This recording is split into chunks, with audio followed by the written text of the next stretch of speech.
संपूर्ण भीमसैनिक आज आपण इथे फक्त भाषण करायला ऐकायला आलेलो नाही, तर आपण आपल्या हक्कांसाठी निडरपणे आवाज उठवायला उभी आहे. आज संपूर्ण हा गर्दी फक्त भाषण ऐकायला आलेली नाही, तर आपल्या हक्कांचे रक्षण करायला मैदानात उतरली आहे.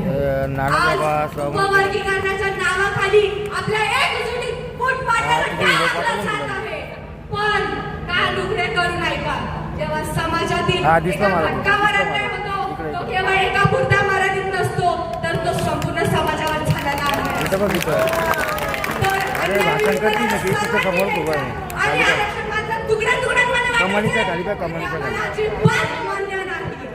कोणत्याही जातीविरुद्ध नाही, कोणत्याही धर्माविरुद्ध नाही, कोणत्याही पक्षाविरुद्ध नाही, किंवा कोणत्याही घटकाविरुद्ध नाही.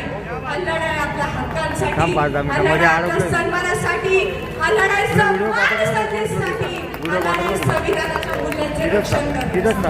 डॉक्टर बाबासाहेब आंबेडकरांनी संपूर्ण समाजाला ताकद देण्यासाठी आणि एक संध ठेवण्यासाठी आरक्षण दिले होते, आणि ही वज्रमूठ आम्ही कोणालाही तोडू देणार नाही. आपल्याला कोणी जेव्हा देणं दिलेली नाही, तर आपल्याला हक्क भारताच्या संविधानाने दिले आहेत. काहींना वाटले होते आपण गप्प बसू, फूट पाडू देऊ, पण ते विसरले की आपण डॉक्टर बाबासाहेब आंबेडकरांचे विचार आणि वारसदार आहोत. आम्ही चुकणार नाही, आम्ही माघार घेणार नाही.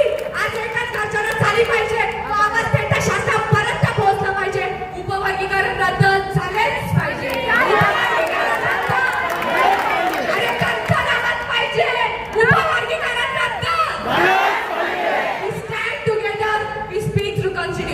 We will continue to raise our voice peacefully for rights, dignity, equality and justice.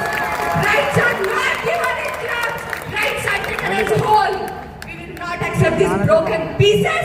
What is constitution?